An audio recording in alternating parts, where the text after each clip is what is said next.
I honestly don't think that Hallmark can make a bad Christmas film.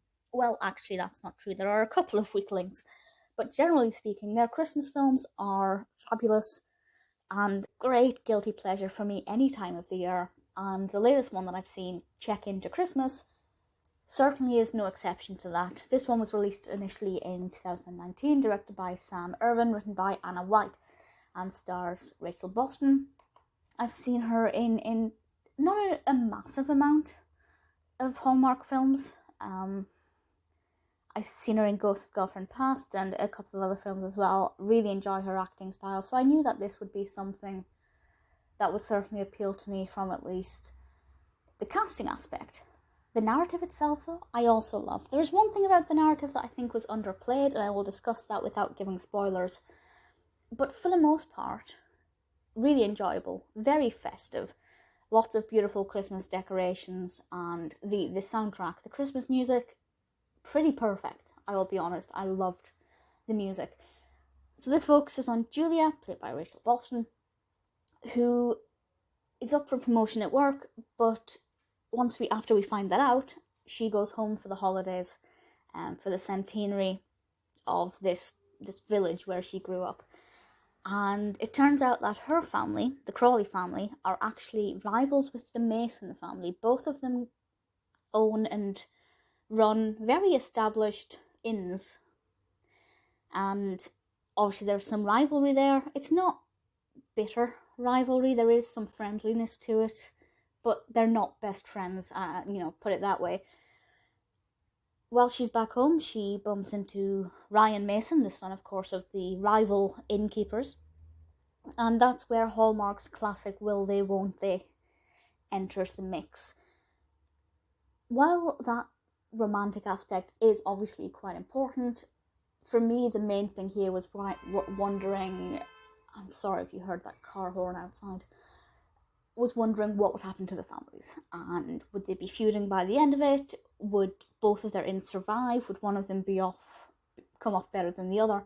Because there is a suggestion that a bigger, more powerful hotel is looking to buy a property in the area, which would obviously put their little family inns out of business.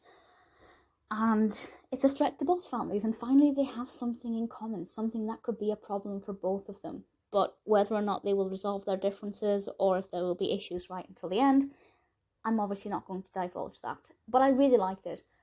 What I also really, really liked about this, that made it quite different to a lot of Hallmark films, is that the relationship between Julia and Ryan is consistent.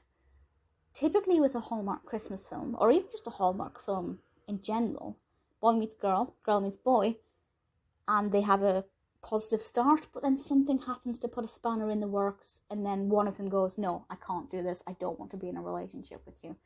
But actually, because it's not the main focus, it's quite pleasant to watch, and it's not as intense, and I'm not constantly thinking, oh my goodness, who's going to break up with whom first.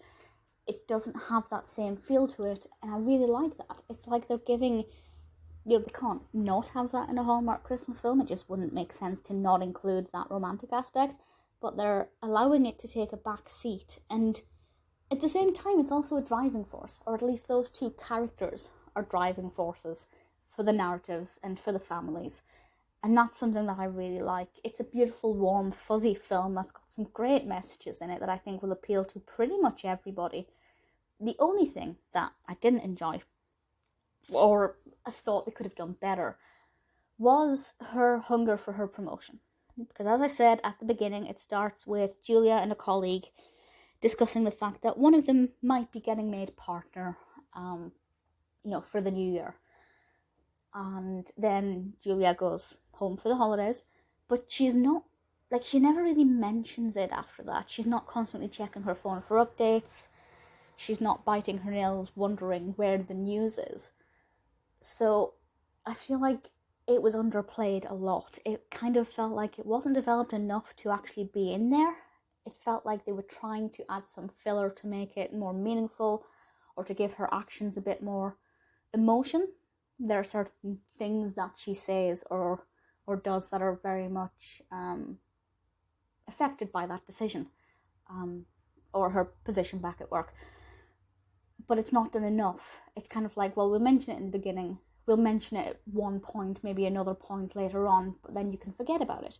So they really should have played that up a little bit more and made her more involved and made us feel like she really wanted this opportunity, but I never got that impression at all.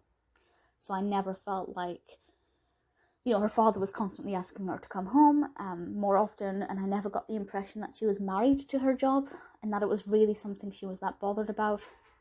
Hallmark do that kind of job in the city versus family in the village or small town theme quite a lot, and they do it really well. So it's not something that they don't know how to do. I just think the script here could have been a lot better. But ultimately, Check Into Christmas, absolute delight, very festive, beautiful message. Some slight differences to the traditional Hallmark film that did work and that was enjoyable. A few not so much, but ultimately really, really enjoyed it.